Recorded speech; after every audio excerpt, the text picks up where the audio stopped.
युधिष्ठिर तरीही थोडस दुःख करतो. त्याबद्दल धौम्य महामुनी युधिष्ठिराला सांगतात, युधिष्ठिरा अरे कशाला दुःख करतोस, असं दुःख कधी करायचं नाही.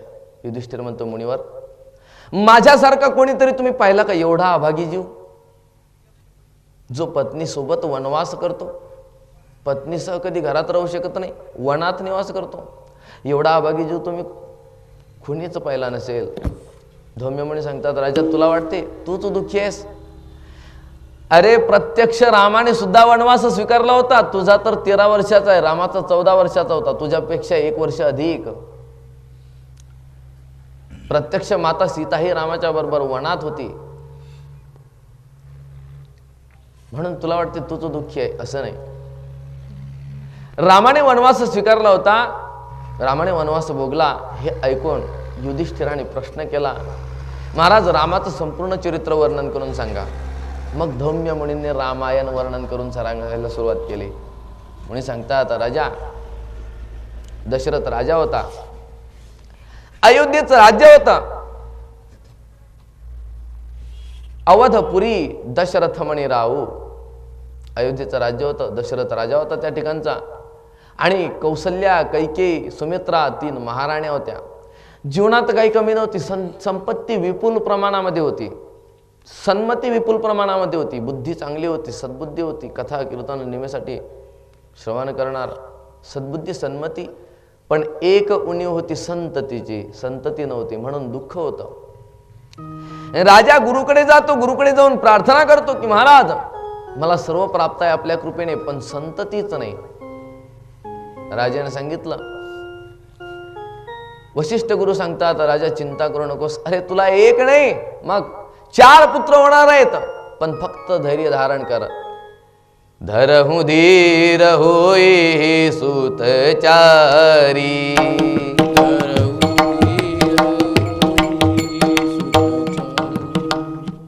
धरहु धीर होई सुतचारी, धरहु धीर होई सुतचारी.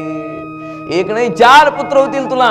राम, लक्ष्मण, भरत, शत्रुघ्न 4 पुत्र झाले पुत्रकामेष्टी यज्ञ करून. अतिशय आनंद वाटला. मनहु ब्रह्मानंद समाना, जणू काही ब्रह्मानंद झाला होता दशरथ राजाला. 4 पुत्र झाले तर पुत्र जन्म सुनै जब काना. दशरथ राजा आनंदाने आपल्या पुत्रांना गुरूंच्या आश्रमामध्ये शिकवण्यासाठी ठेवतो. गुरूंच्या आश्रमात मुलं शिकतात, परत येतात, धनुर्विद्येमध्ये प्रवीण झालेले आहेत, आई वडिलावर खूप प्रेम करतात. रामचंद्र प्रभूची दिनचर्या आहे, दररोज सकाळी उठतात, प्रातःकाल उठी कै गुरुनाथा,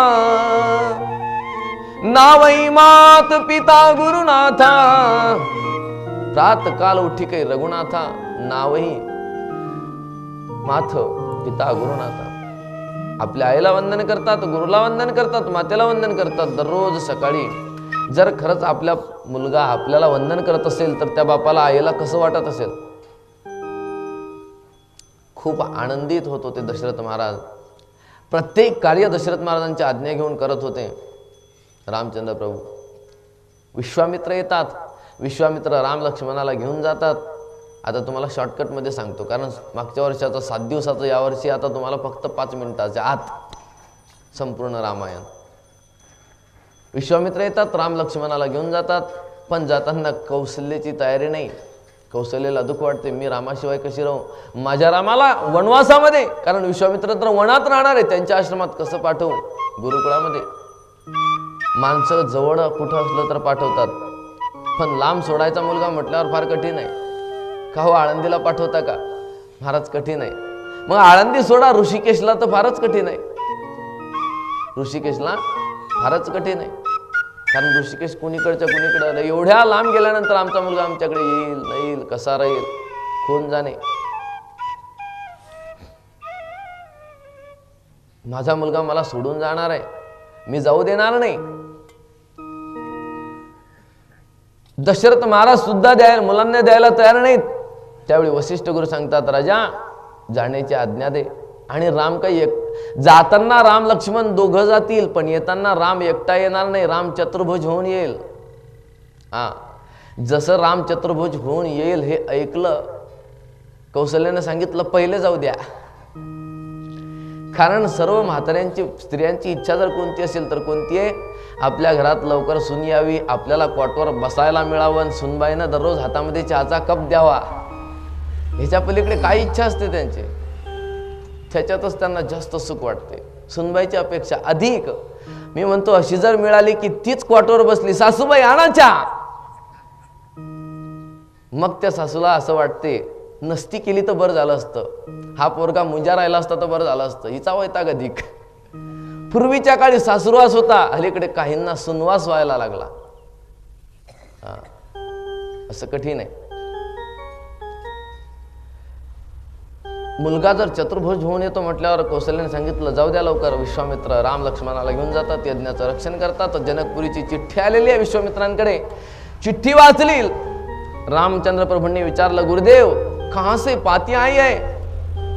राघव जनकपुर से चिट्ठी आई है, शादी का कार्ड है, सीता जी की शादी हो रही है, स्वयंवर, और हमें भी बुलाया है, वहां पर हम भी जाएंगे. गुरुदेव आप भी स्वयंवर देखने के लिए जाना है राघव, आपको भी चलना होगा. म्हणून राम लक्ष्मणाला सोबत घेतात, पुढे निघतात. अहल्येच्या आश्रमात येतात, अहल्येचा उद्धार करतात. स्पर्श करून छुवत शिला भई नारी. त्या दगडाला स्पर्श होता बरोबर त्या दगडामधून स्त्री प्रकट झालेली आहे. रामचंद्र प्रभूची स्तुती केलेली आहे. परसत पद पावन शोकन सावन. शोकाचा नाश करणाऱ्या त्या चरणांना स्पर्श करून अहल्येचा उद्धार झाला. तिथून पुढे निघतात, गंगेच्या किनारी येतात, गंगेमध्ये स्नान करतात आणि जनकपुरीच्या जवळ येतात. जनकपुरीच्या जवळ आल्यावर गोस्वामी तुलसीदासजी म्हणतात रामचंद्र प्रभूला लांबूनच जनकपुरी पाहिली तर अतिशय आनंद वाटला. कारण रामाने जाणलं आता ही सासरवाडी होणार आहे, म्हणून अतिशय आनंद वाटला रामचंद्र प्रभूला.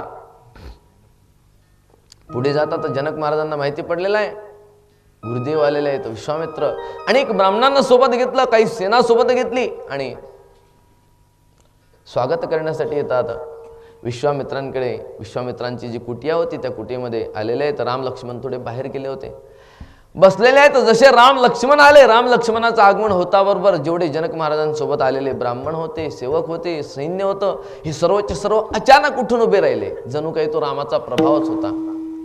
सर्वांनी उत्थान दिलं होतं. जणू काही रामचंद्र प्रभूला श्रेष्ठांना उत्थान द्यायची परंपरा होती पूर्वीच्या काळी. आजच्याही काळात काही ठिकाणी आहे. म्हणून श्रेष्ठांना उत्थान द्यायच्या परंपरेनुसार सर्वांनी उत्थान दिलं होतं रामचंद्र प्रभूला. रामला सर्वात लहान होते आणि सैन्य मोठे, सोबतचे ब्राह्मण विद्वान मोठमोठे, पण तरी सर्वचे सर्व उठून उभे राहिले होते. फक्त एकटे जनक महाराज बसून होते. जनक महाराजांनी जसं आलेल्या रामाला पाहिलं, मधुर मंगलमय मूर्ती, रामाचं स्वरूप काळ सावळं, सावळ्या रामचंद्र प्रभूला पाहून जनक महाराज अधिक विदेही झाले. देहाचं सुद्धा भान राहिलं नाही. मुळातच जनक महाराज विदेही, देहाचं भान कधीही नसणार. आणि जेव्हा रामचंद्र प्रभूला पाहिलं, मूर्ती मधुर मनोहर देखी भयं विदेहु विदेहु विषेखी. विदेही जनक महाराज अधिक विदेही झाले. विश्वामित्रांना विचारतात गुरुदेव हे कोण आहेत? प्रत्यक्ष ब्रह्म तर नाही, युगल रूप धारण करून आलेलं. विश्वामित्र सांगतात राजा तू म्हणतोस ते सर्व सत्य आहे. हे ब्रह्म ही युगल रूप धारण करून आलेले आहेत आणि हे दशरथ नंदन आहे राम लक्ष्मण. महाराज तुमची व्यवस्था नगरामध्ये करतो, म्हणून नगरामध्ये एक विशाल राजमहल आहे. राजमहालामध्ये राहण्याची व्यवस्था केलेली आहे. राजमहालामध्ये राम लक्ष्मण येतात. दुसरा दिवस उजाडला. तिसऱ्या दिवशी सभा व्हायची होती. दुसऱ्या दिवशी भगवान रामचंद्र प्रभूंनी लक्ष्मणाला संकल्प टाकला नगर पाहण्याचा, नगर पाहायला जायचं म्हणून. गुरुदेवांकडे येतात. गुरुदेव लखन जी की तमन्ना है सारी जनकपुरी देख लो, अगर आपकी आज्ञा हो इजाजत हो तो लखन जी को जनकपुरी दिखा क्या हो सके तो, लेकिन आप आज्ञा दे तो. विश्वामित्र जी जान लेते हैं राघव मैं सब कुछ जानता हूं, लखन जी को दिखाने नहीं जा रहे हो तो आप खुद ससुराल देखने जा रहे हो. विश्वामित्र चिंतन करतात राघव लखन जी को दिखाने का तो एक बहाना है, लेकिन आपका दर्शन करने के लिए तरसते हुए जो भक्त लोग हैं ना, उन भक्तों को दर्शन देने के लिए आप जा रहे हैं। जे भक्त तुझ्या दर्शनासाठी तळमळतात त्यांना दर्शन देण्यासाठी तू तिकडे जात आहेस, मला माहिती आहे।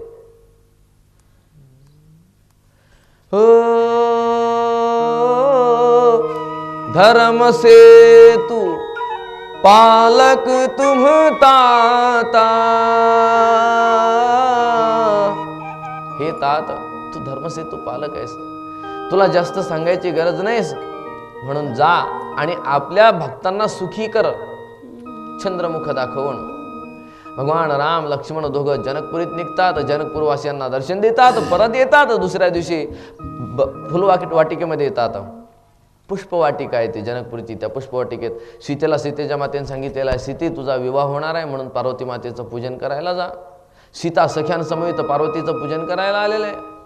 सरोवराच्या किनाऱ्यावर पार्वतीचं मंदिर आहे, त्या मंदिरामध्ये पूजन करते सीता।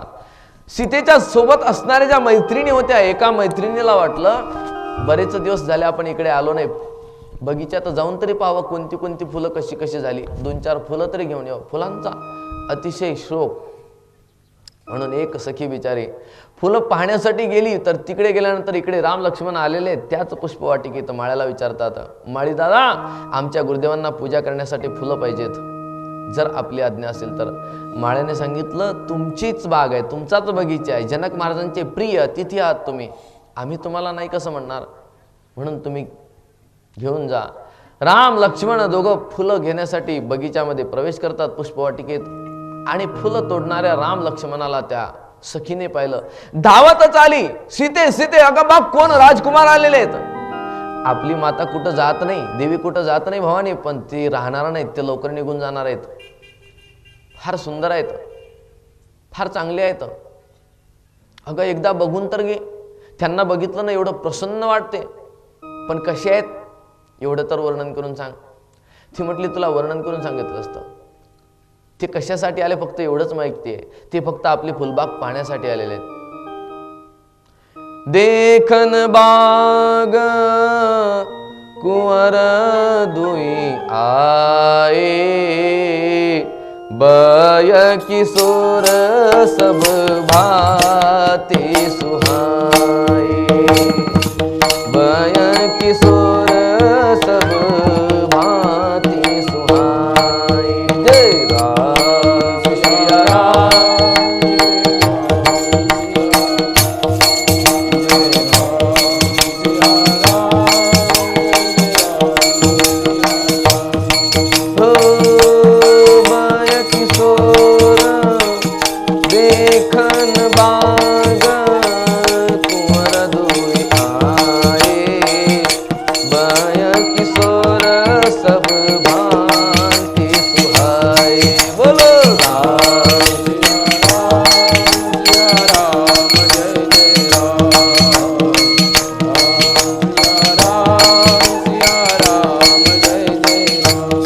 देखने के लिए 2 राजकुमार आए हैं, किशोर उम्र वाले हैं, कैसे वर्णन करके सुनाऊं सखी, सब भांति सुहाए, बहुत सुंदर है, लेकिन पूरा तो वर्णन कर नहीं सकती। हीरा अनयन नयन बिनु बानी, हीरा अनयन,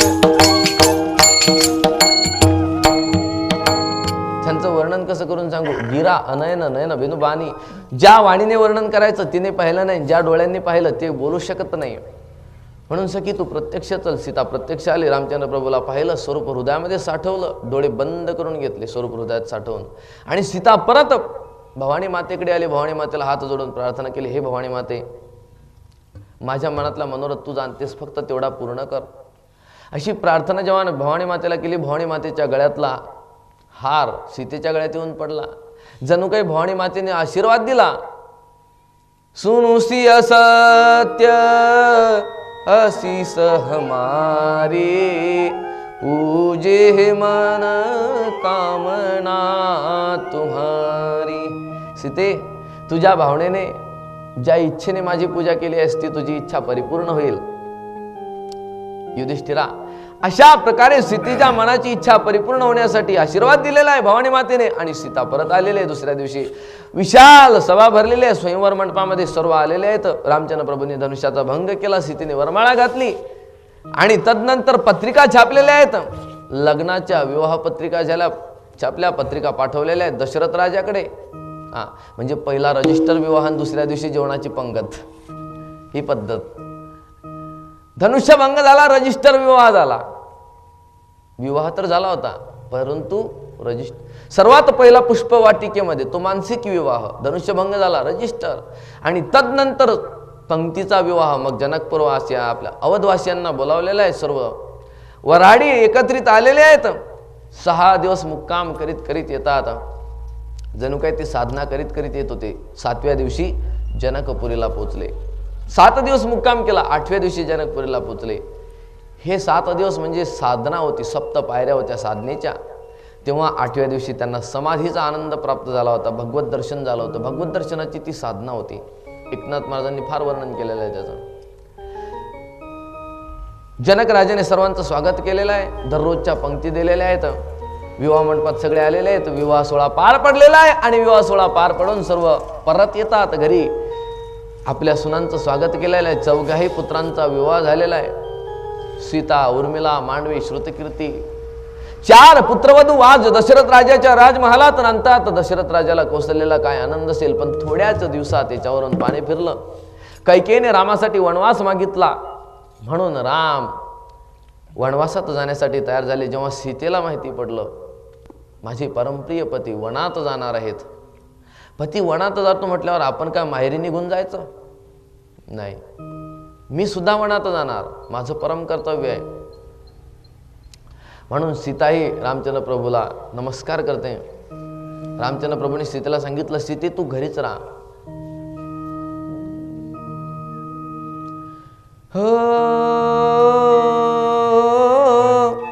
सास ससुर गुर सेवा करे हूँ.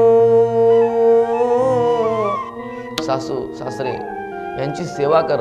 ह्याच्यापेक्षा दुसरं कोणतंही तुझ्यासाठी मोठं महत्व नाही. तुझा कोणताही धर्म नाही, हा सर्वश्रेष्ठ धर्म आहे. सासू सासऱ्यांची सेवा करणे. माझ्या वियोगात जेव्हा आईला दुःख वाटेल ना, त्यावेळी आईची सेवा कर. जेव्हा वडिलांना दुःख वाटेल तेव्हा वडिलांना अनेक पुराण कथा वर्णन करून सांग, धैर्य धारण करून. खूप सीतेला सांगितलं, पण सीता राहू शकत नव्हते. सीतेने सांगितलं माझा धर्म आहे पतिव्रतेचा, आणि प्रभू तुमच्या वाचून मी राहू शकेन असं जर तुम्हाला वाटत असेल तर मला ठेवून जा. नाहीतर सावली ही प्रत्येक शरीराच्या सोबत असते, त्याप्रमाणे मीही तुमच्या सोबत राहणार. रामचंद्र प्रभूंनी सीतेला घेण्याचा निर्णय केला. लक्ष्मणाला माहिती पडलं लक्ष्मण येतो. लक्ष्मणाने निर्णय केलेला आहे वनात जायचा. राम लक्ष्मण सीता 3 दशरथ राजाला वंदन करतात. दशरथ राजाने पाहिलं राम वनात जातो. राम तर ऐकत नाही. सीतेला सांगितलं बेटी तू तरी थांब. मला जनक महाराजांनी सांगितलं होतं की माझ्या पुत्रीला खूप चांगलं सांभाळा. आणि आज जर जनक महाराजांनी मला पुन्हा प्रश्न विचारला की महाराज माझी सीता कुठं आहे, मी काय सांगणार जनक महाराजांना, वनात गेली म्हणून. बेटी तू तरी थांब. ज्या दिवशी तुझी इच्छा होईल ना, सोन्याच्या रथात बसवून तुला जनकपुरीला आणेल. जेव्हा इच्छा होईल त्याच सोन्याच्या रथात बसवून इथं आणेल. तू म्हणशील सारखं भ्रमण करीत राहा, तरी सारखं भ्रमण करेल, पण मला सोडून जाऊ नकोस. तू माझा राम गेला तरी जाऊ दे, पण तू तरी जाऊ नकोस. सीता थांबली नाही महाराज. राम लक्ष्मण सीता 3 वनात जातात. धौम्यमुनी सांगतात राजा 14 वर्षेपर्यंत वनवासामध्ये सर्व कष्ट सहन केले होते सीतेने रामाच्या सोबत. म्हणून तुला वाटते का तूच अभागी आहे? अरे प्रत्येकाचं जीवन दुःखाने भरलेलं असते. म्हणून एवढी चिंता करू नकोस. थोडा आनंदित हो आणि चल. पुढे निघतात. पुढच्या पर्वतावर पांडव राहतात. अर्जुन आलेला आहे. अर्जुनाची भेट झालेली आहे आणि अर्जुनासह पांडव पुढच्या पर्वतावर आलेले आहेत. भीम वनात जातो तर एका ठिकाणी एक मोठा अजगर आहे. त्या अजगराने भीमाला पकडलेला, भीमाच्या तावडीत सापडला. भीम अजून परत येत नाही असं जेव्हा पाहिलं, युधिष्ठिर भीमाचा शोध करीत करीत होतो एकटा. अजगराच्या तावडीत अजगराने संपूर्ण बांधून टाकला होता भीमाला. युधिष्ठिर आला तर भीमाने सांगितलं दादा मी स्वतः ताकदीने सुटू शकत नाही या ठिकाणी, तुम्हीच मला सोडवू शकता. ताकद कोणाजवळ होती? भीमाजवळ होती. पण युधिष्ठिराजवळ काय होता? धर्मशक्ती होती. युधिष्ठिराचं आचरण शक्ती होती, सत्य शक्ती होती युधिष्ठिराजवळ. युधिष्ठिराने त्या अजगराला सांगितलं, माझ्या भावाला सोड, तुला पाहिजे ते देईल. अजगर म्हटला, तसा सोडणार नाही, फक्त एकच अट आहे, मी जे जे प्रश्न विचारतो त्या माझ्या प्रश्नांची उत्तरं दे, तर मी तुझ्या भावाला सोडून देईल. युधिष्ठिर तयार झाला, कोणताही प्रश्न विचारा, मी तुमच्या प्रश्नाची उत्तर द्यायला तयार आहे.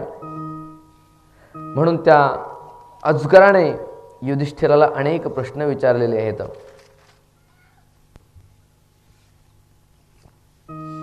युधिष्ठिराने अजगराने विचारलं युधिष्ठिराला, राजा, माझा एक प्रश्न आहे महत्वाचा, की या जगात ब्राह्मण कोण आहे आणि जाणण्यासाठी योग्य तत्व काय आहे.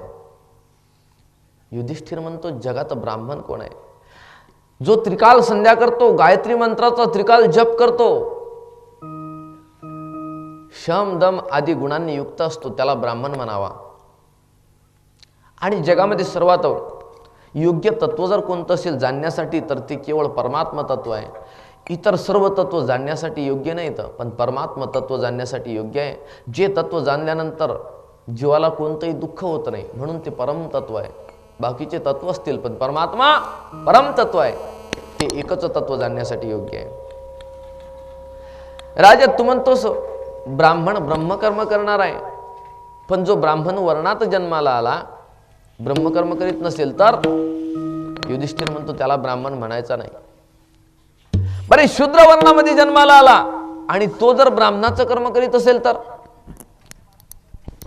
जन्म त्याचा शूद्र वर्णामध्ये झालेला आहे, शूद्र योनीमध्ये झालेला आहे, पण तरी कर्म करताना तो दररोज आपला ब्राह्मणासारखा मंत्र म्हणतो, सगळं काही ब्राह्मणासारखं करतो, ब्राह्मणाच्या पूजा करतो, अर्चा करतो, त्रिकाल संध्या करतो, जप तप ध्यान सर्व काही करतो.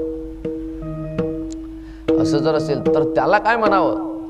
युधिष्ठिर म्हणतो, तो शूद्र नाही, तो ब्राह्मणच, तोच खरा ब्राह्मण आहे की जो ब्रह्मकर्म करतो. मग राजा, तुझ्या म्हणण्यानुसार जाती जी प्राप्त होते, ज्या जातीत जीव जन्माला येतो, ती जाती व्यर्थ आहे, त्या जातीला कोणती किंमत राहिली, जातीला कोणतीच किंमत नाही. युधिष्ठिर विचारच करू लागला थोडासा. युधिष्ठिर म्हणतो, तसा या धर्माचा निर्णय करणं फार कठीण आहे, एवढं सोपं नाही. कीर्तन करणं फार सोपं आहे, कीर्तन करणं फार सोपं आहे. 5-7 टुमाटामा काढल्या का लोक म्हणतात, वा वा वा वा, काय कीर्तन झालं. एवढ्या कॅसेट्स विकल्या ना महाराज मी, पहिल्या सुमित कंपनीने काढलेल्या. प्रत्येक ठिकाणचा निर्णय, महाराज कॅसेट आम्हाला खूपच आवडली आणि आमच्यापेक्षा आमच्या पोरांना आवडली. अहो, पण कॅसेटमधला तुम्हाला कोणता विषय आवडला. तो म्हणतो, गेंगाण्यापुरीचा, कधी कधी तांगणी होणार नाही, जिनं टाकणं मिनं टाकणं, कधी कधी तांगणी होणार नाही. म्हटलं, तेवढं तांगणी होणार नाहीवरच कीर्तन घालवलं. म्हणजे एक दृष्टांत फक्त आवडला, त्या दृष्टांतावरच कीर्तन. पण खरे जे सिद्धांत आहे कीर्तनातले, ते कोण लक्षात घेतो.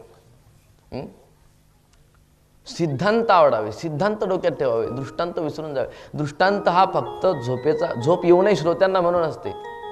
जर दृष्टांत सांगितले नाही ना, तर या ठिकाणी सरळ ऐकणार नाहीत माणसं, लगेच करणार इकून मी आपला म्हणत राहिलं, माणसाचा ते झोपत राहतील. बसल्या बसल्या तू म्हणाल, खरंच झोपतात का माणसं? खरंच झोपतात. एवढे काय सामान्य आहे का?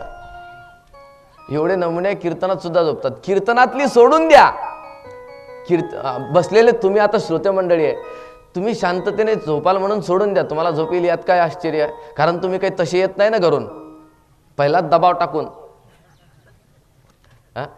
नाश्ता करून. कारण महाराज काही लवकर सोडत नाहीत, त्याच्यामुळे अगोदरच आपली टाकी फुल करून घ्या, नंतर चला. टाकी फुल करून येतात, टाकी फुल झाली की मग झोप येते. श्रोत्यांचं सोडून द्या, श्रोत्यांना झोप येईल. पण या ठिकाणी व्यासपीठावर सुद्धा झोप येते कलाकारांना. आमचे तंबोरा वादक होते, एक तंबोरा वादक, आता तानपुरा नाही, तार तुटलेला आहे त्याचा म्हणून आणला नाही. सगळं तुटत झालं आपलं. हे जुळायचं कधी, आता जुळेल. रात्री जे साहेब आले होते त्याने सांगितलं, सगळं साहित्य आपण चांगलं चांगलं घेऊन येऊ.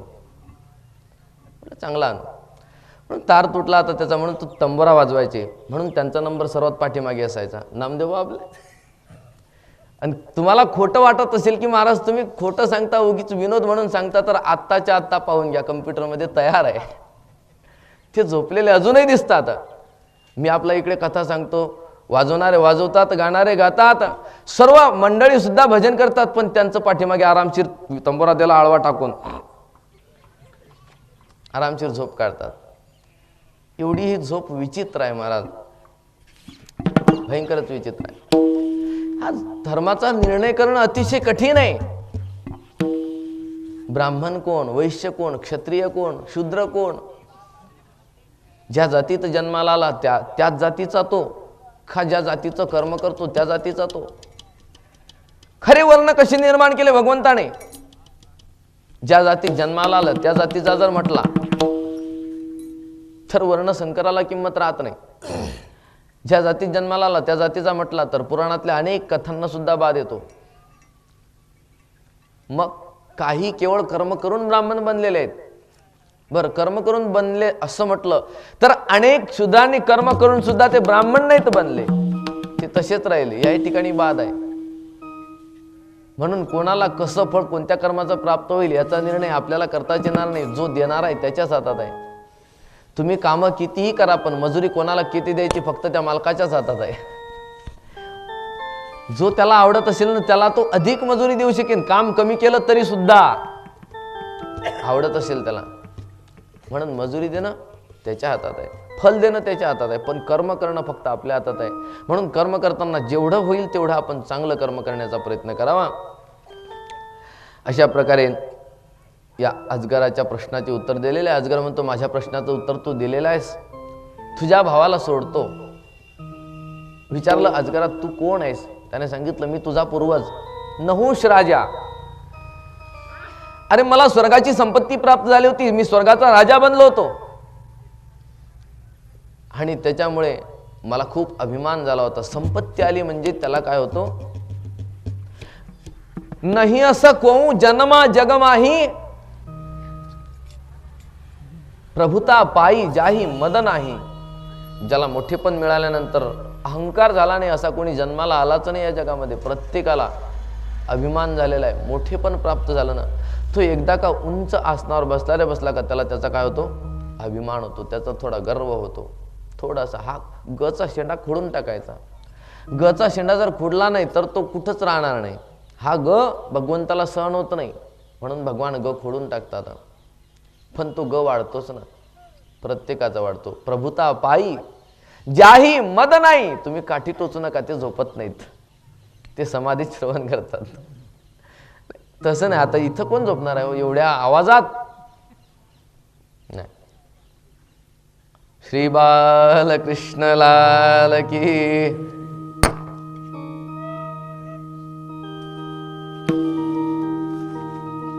मी नहुष राजा होतो, स्वर्गाची संपत्ती प्राप्त झाली होती, अभिमान झाला होता. प्रत्येक दिवशी पालखी बदलवायची. पालखीला वाहणारे जे होते ब्राह्मणांना पालखीला लावायचं मी. ब्राह्मण पालखी वाहत होते माझी. परंतु एक वेळ मला घाई झाली होती. इंद्राणीने सांगितलं होतं मी तुझ्याशी विवाह करेन, पण एका अटीवर. जी इंद्राची पत्नी होती ना पहिली, शची, तिला सांगितलं नहुषाने की आता इंद्र गेलेला आहे, मी इंद्र झालो म्हणून तू माझी पत्नी हो. शचीने सांगितलं पत्नी होईल, पण एकच, ज्या पालखीला ब्राह्मण जुंपलेले आहेत, म्हणजे जी पालखी ब्राह्मण वाहतात त्या अशा पालखीवर बसून यायचं आणि तेही लवकर यायचं. म्हणून पालखी शोधली, पालखीला ब्राह्मण आणलेले आहेत. वशिष्ठासारखे ऋषी, दुर्वासासारखे ऋषी पालखीला लावले. सामान्य होता का नहुष राजा? दुर्वासा ऋषी सारखे ऋषी सुद्धा पालखीला लावून टाकले. म्हणजे आमच्या सारख्याला नागराला लावण्यासारखं झालं. महाराज नागर हाना ना दोन उलटे. खरंच आमचाही उपयोग माणसं चांगला करून घेतात कधी कधी.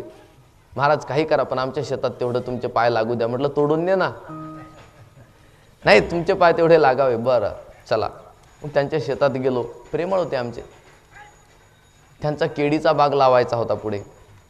म्हणत महाराज फक्त 5 खोडं तुमच्या हाताने लावा. म्हटलं बरं. खड्डे खोदा. महाराज तुमच्या हातानं 5च खड्डे खोदा म्हणजे आमची सगळी भूमी पवित्र. खड्डे खोदले, केळी लावले. महाराज एकदा तर तुमच्या हातानं पाणी द्या. पाणी दिलं. मग हात जोडले. म्हटलं आता एक करा फक्त, ह्या जी मी लावलेली झाडं आहेत ना, यांना जेव्हा केळीचे मोठे घड येतील त्यावेळी मला फक्त तुम्ही स्पेशल घेऊन या. महाराज म्हणा तुमच्या हातानं फक्त हे घड काढा तुमच्या घरी घेऊन जा. मी म्हटलं तुमची अपेक्षा करतो, तुमचा फोन केव्हा तरी येईल आणि मी केळीचे घड न्यायला येईल. हाताने करा फक्त, तुमचा हात लागून करा. या ब्राह्मणांचा उपयोग असा करून घेतला, पालखीला लावलं की महाराज तुम्ही फक्त पालखी माझी स्वर्गापर्यंत नेऊन द्या. वशिष्ठ ऋषी, दुर्वास ऋषी पालखीला जुंपलेले आहेत. हे आता पालख्या वाहतात बिचारे, पण हळूहळू चालतात. ते का ढोरकाम करणारे होते का? नाही. खाणार पावशेर भरतं, काम करणार किती? खामही तसंच त्यांचं. हळूहळू चालत आपले थकले होते. इंद्राला झाली होती घाई, म्हणून इंद्र म्हणायचा सर्प सर्प, वरून लात मारायला लागला त्यांना. चाबूक नव्हता, काही काठी नव्हती. आर असती तर यानं आर टोचली असती. याच्याकडे काही नव्हतं म्हणून वरून लात मारायचा. सर्प सर्प सर्प, असा सर्प करायचा. सर्प म्हणजे लवकर चला. दुर्वासा ऋषीला आला क्रोध आणि क्रोधाने शाप देऊन टाकला. नहुष राजा, तू राजा राहणार नाही, सर्प होशील. सर्प म्हणतोस, साधूचा दुरुपयोग करतोस, अपमान करतोस आमचा, जा सर्प होशील. आणि म्हणून मी सर्प होऊन पडलो अजगर योनीत या ठिकाणी. दुर्वास ऋषीच्या शापामुळे. दुर्वास ऋषींचा उशाप होता, जेव्हा युधिष्ठिराचं दर्शन होईल त्यावेळी तुझा उद्धार होईल. आता माझा उद्धार झाला, मी माझ्या मार्गाने निघून जातो. नहुष राजाचा उद्धार झालेला युधिष्ठिराच्या दर्शनाने. युधिष्ठिर काही सामान्य होता का? युधिष्ठिरही महान होता. आणि भीम परत येतो. धर्मराज युधिष्ठिर पुढे काम्यक वनामध्ये प्रवेश करतात. 2 मिनिटासाठी थोडं संकीर्तन करा. गोविंद जय जय गोपाल जय जय गोविंद जय जय गोपाल जय जय. जोरात टाळा ऐकू येत नाही असा. गोविंद जय जय गोपाल जय जय गोविंद जय जय गोपाल जय. राधारमण हरे मुकुंद जय जय राधारमण हरे मुकुंद जय जय राधारमण हरे मुकुंद जय जय राधारमण हरे मुकुंद जय जय. गोविंद जय जय गोपाल जय जय गोविंद जय जय गोपाल जय जय गोविंद जय जय गोपाल जय जय गोविंद जय जय गोपाल जय जय. राधारमण हरि मुकुंद जय जय राधारमण हरि मुकुंद जय जय राधारमण हरि मुकुंद जय जय राधारमण हरि मुकुंद जय जय. गोविंद जय जय गोपाल जय जय गोविंद जय जय गोपाल जय जय गोविंद जय जय गोपाल जय जय गोविंद जय जय गोपाल जय जय. राधारमण हरि मुकुंद जय जय राधारमण हरि मुकुंद जय. श्री राधे गोविंदा मन भजले हरि का प्यारा नाम है. श्री राधे गोविंदा मन भजले हरि का. श्री राधे गोविंदा मन भजले हरि का प्यारा नाम है.